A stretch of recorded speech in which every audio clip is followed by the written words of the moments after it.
मंत्रिमंडळाची आज मराठवाड्यामध्ये बैठक पार पडते आणि या बैठकीसाठी बंजारा समाजाच्या वतीने या ठिकाणी पारंपरिक वेशभूषा करत या ठिकाणी मोर्चाला जी आहे ती सुरुवात झालेली आपल्याला पाहायला मिळते। आपण पाहतोय मोठ्या प्रमाणात बंजारा समाजाच्या महिला ज्या आहेत त्या या ठिकाणी एकवटलेल्या आपल्याला पाहायला मिळत आहेत आणि खरं तर विविध मागण्यांसाठी या ठिकाणी हा मोर्चा जो आहे त्या ठिकाणी काढण्यात होता। आज मंत्रिमंडळाची बैठक जी आहे त्या ठिकाणी पार पडते।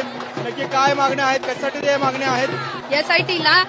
एसआयटी समिती गठीत करणार असं महाराष्ट्र शासनाने सांगितलं होतं। एसआयटी समिती ही आमच्या जातीमध्ये ज्यांनी बोगस घुसखोरी केली आहे, जात प्रमाणपत्र मिळवून नोकऱ्या मिळवलेल्या आहेत, अशांच्या चौकशीसाठी ही समिती गठीत केली पाहिजे होती।